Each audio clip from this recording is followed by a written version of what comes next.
नमस्कार किसान भाइयों, आपका स्वागत है आपके YouTube चैनल भूमि किसान में। मैं सुजीत कुमार आज के इस वीडियो में बताने वाला हूं कि प्याज के कंद कैसे बढ़ाएं।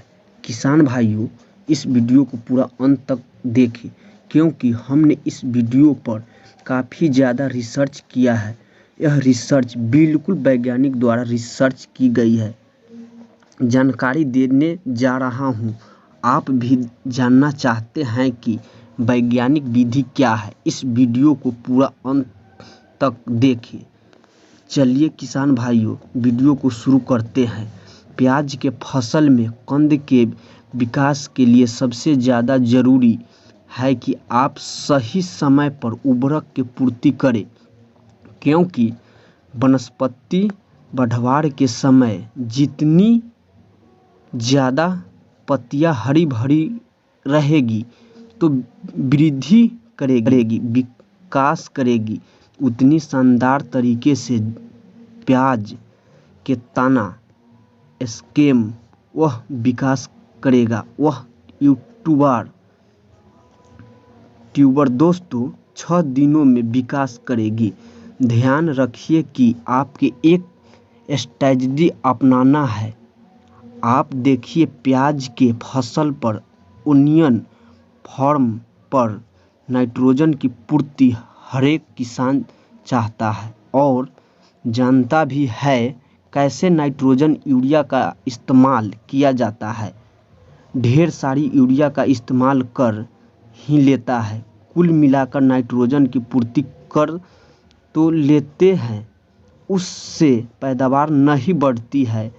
उससे बढ़वार तो हो गई तो कंद के लिए ज़रूरी होता है फास्फोरस, पोटेशियम, वह भी 2 तत्वों के पूर्ति के लिए, और भी डीएपी एसएसपी का प्रयोग जरूर करना चाहिए।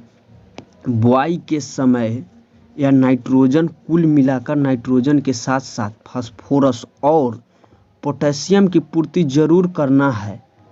अब इन पोषक तत्वों को उपलब्ध कराने के लिए इस और पोषक तत्व देना पड़ेगा। सेकेंडरी माइक्रो न्यूक्लियस है सल्फर। जी हाँ दोस्तों, प्याज के फसल पर सल्फर के पूर्ति करते हो तो जो पैदावार है, जो 5 से 7 कुंटल या 10 कुंटल तक बढ़ाने वाले हैं, तो टेस्ट बढ़ाने के लिए, एक्सपोर्ट क्वालिटी के माल निकालने के लिए, और जो फल है, जो आकार प्याज है, जो एक्सपोर्ट क्वालिटी के साथ साथ जो स्टोरेज क्षमता है, उसके बढ़ाने के लिए, छिलकों को मजबूत चमक लाने के लिए बोरॉन और सल्फर का प्रयोग जरूर करना चाहिए। दोस्तों ध्यान रखिए तो देखिए, कंद के विकास के लिए, बढ़वार के लिए दिशा और दशा तय करता है। बेसल डोज तथा बुआई के समय यूरिया को 15 किलोग्राम लेना है, डीएपी 50 किलोग्राम लेना है, एसएसपी 15 किलोग्राम लेना है, जिप्सम 50 किलोग्राम लेना है एवं मॉप 40 किलोग्राम लेना है। पोटास जो 60% वाली आती है, वह 40 किलोग्राम लेना है। बुआई के समय प्रयोग जरूर करें, लेकिन दोस्तों प्रति 1 एकड़ के हिसाब से ये खाद जरूर डालें। जब पौधा 35 से 40 दिन के हो जाती है तो पहली सिंचाई जरूर करें, और पहली सिंचाई के बाद स्प्रे जरूर करें कि कोई झुलस रोग न लग जाए। और इस प्याज के पौधे हमेशा निरंतर ध्यान देना चाहिए, लेकिन दूसरी सिंचाई और तीसरी सिंचाई डिपेंड करता है कि आपकी मिट्टी कैसी है, और मिट्टी के अनुसार ही सिंचाई करना चाहिए।